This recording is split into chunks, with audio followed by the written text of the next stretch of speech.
వీడియోలో మనం జామెట్రీకి సంబంధించి కొన్ని ఇంపార్టెంట్ క్వశ్చన్స్ చూద్దాము. సో దాంట్లో చూడండి ఒకసారి, వృత్త వైశాల్యం 616 సెంటీమీటర్ స్క్వేర్ అయినా దాని పరిధి ఎంత అన్నాడు.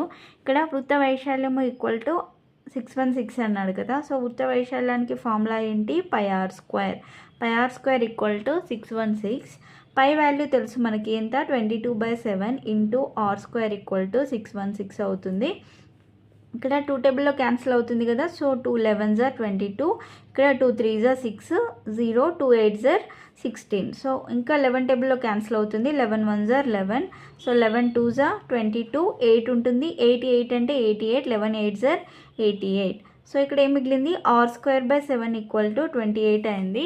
సో అప్పుడు ఆర్ స్క్వేర్ ఈక్వల్ టు ఏమవుతుంది? 28 ఇంటూ 7. సో 28 ఇంటూ 7 చేస్తే ఎంత వస్తుంది? 7 8s are 56, 5 ఉంటుంది. 7 2s are 14 ప్లస్ 5 ఎంత? 19. సో 196 వచ్చింది. R square equal to 196. R equal to అప్పుడు ఎంత అవుతుంది? 14 అవుతుంది. సో మనం కనుక్కోవాల్సింది పరిధి. పరిధి అంటే ఏంటి? 2πr కదా. So 2 into 22/7 into R value 14, 7 2s are 14.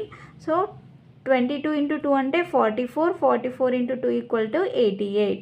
So 88 centimetres అనేది ఆన్సర్.